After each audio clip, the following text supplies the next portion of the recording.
Good morning, everyone. Happy Thursday, or as I like to call it, Happy Friday Eve. Today is May 7th.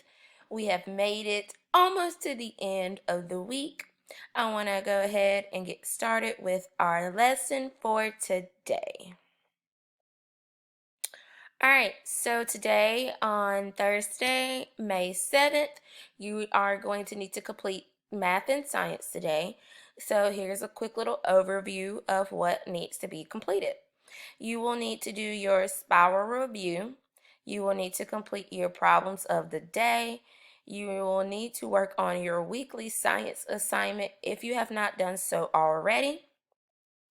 You will need to do some practice on Clever, specifically math, since that's what I teach you, or you can do Education Galaxy math as well.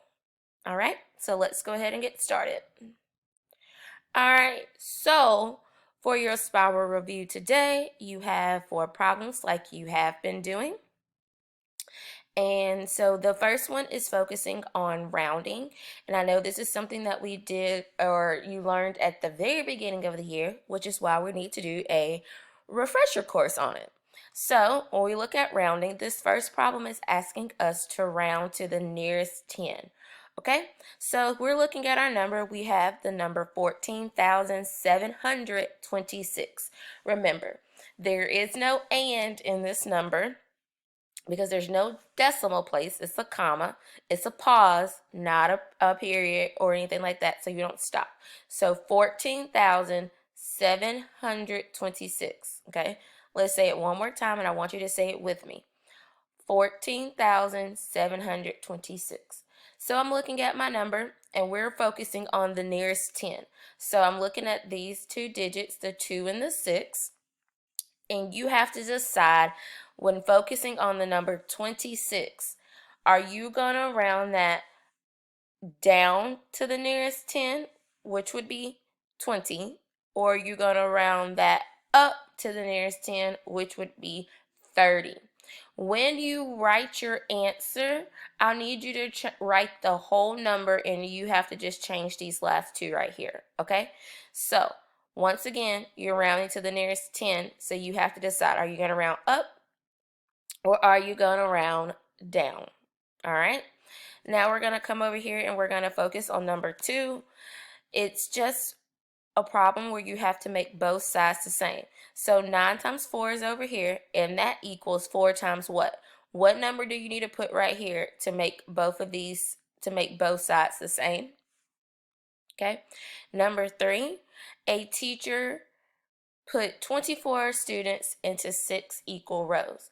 How many students are in each row?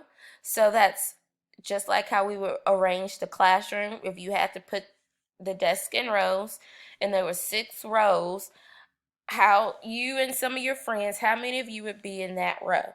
Okay, that's what I want you to envision in your head when you're trying to solve this problem.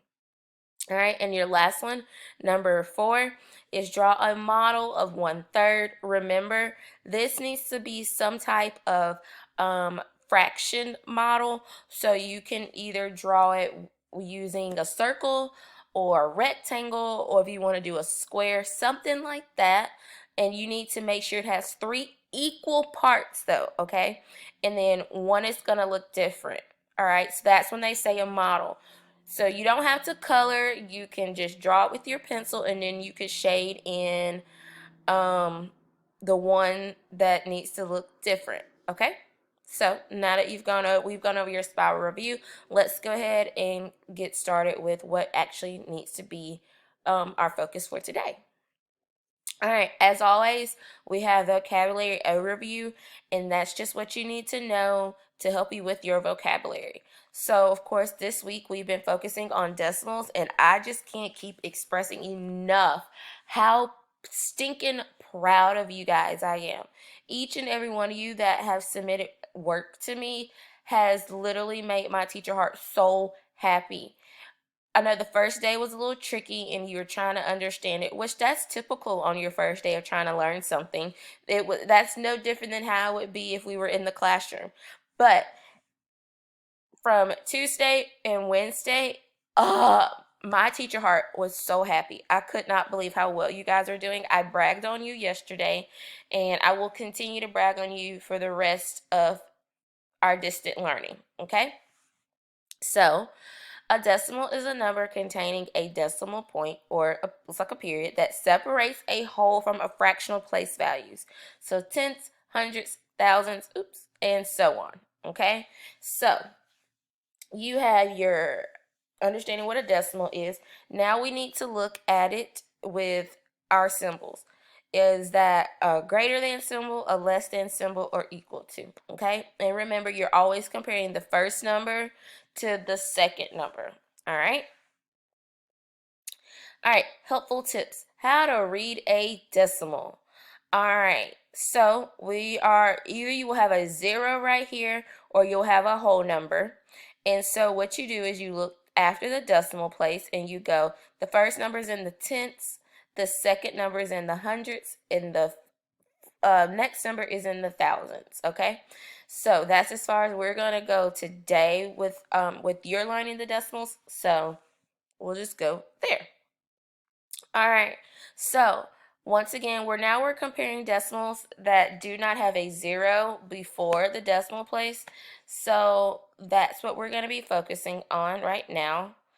All right, so comparing decimals. Just like the one we did yesterday, 8.1 compared to 5.1. All right, so this is when you're comparing when the numbers are not the same in the as the first number. So we have to decide, how are we going to figure out which one is bigger or which one is less? So we have to look at the number before the decimal. All right, so pretty straightforward, pretty easy with this one. I'm looking at it. I realize that here's an 8 and here's a 5. Oh my. I got to compare my 8 and the 5. But I already know 8 is bigger. The 8 is bigger than a 5. Even when you look at it on a number line, you know that 8 is bigger than 5. So that lets you know right then that your first one is bigger than your second one. So 8.1 is greater than 5.1. Okay? Think that one is pretty straightforward, so we can go ahead and go to the next one. Now, here's where it gets a little tricky, but you all were able to manage this yesterday, and I was very, very, very impressed. All right, so what do when you have a number before the decimal and they're the same when you're comparing the decimal? So you look right here, 2.58 compared to 2.7. Oh my goodness. I'm pretty sure those first two numbers are the same. So what do? You have to decide. Cool. The first thing is you look at the number before the decimal. I'm looking at it, and guess what? They're both the same. So I have to do something else. I got to move to my second step. And what is my second step? My second step is to look at the number after the decimal. After the decimal, because that's going to let you know where you need to go from there. All right, so I'm looking at it, and I put my little arrows, and I'm pointing. This one has a 5, and this one has a 7. So I know now I'm comparing 5 to 7. When I look at it, I know that 5 is smaller than 7. So I don't need to go any further. I know that 2.58 is less than 2.7. And I know that some people will automatically think, well, this one has more numbers than this one. No, it's not even going to matter because we're looking at the number after the decimal, okay? So that will help us understand what we need to know. All right, so drum roll, please. Here are your 6 problems of the day. Same concept that you've been working on all week. So these should be pretty straightforward and pretty easy. Just remember, greater than, less than, or equal to. I really want you to focus in on number 1. The first one, that's the one that you need to look very closely at to make sure that you're really looking at it so you can answer, okay? So really focus in on the very first one to help you understand what you need to know about greater than, less than, or equal to. That'll give you a little hint as to what number one should be. All right. So, of course, if you need any additional practice or you want to watch a video, I have included math videos for you. So you are free to watch those, and this will help you understand decimals a little bit more if you still want to watch a video or just have extra practice or anything like that. The first one is an introduction to decimals video, and then the second one is just going over some comparisons with decimals. I cannot talk today for some strange reason. All right, as always, I want to see your work. I want you to show me all of your lovely, lovely, lovely work that you've been doing. So remember, show me your work, submit your answers to me, Class Dojo, or text message, okay? I want to see what's been going on in those smart brains of yours. All right, next thing is you will need to practice on iReady Pathway 30 minutes this week. Next week, this is going to change. I'm going to increase it, so I want you to go ahead and just know that now that next week the number will change from 30. It will be a little higher than that.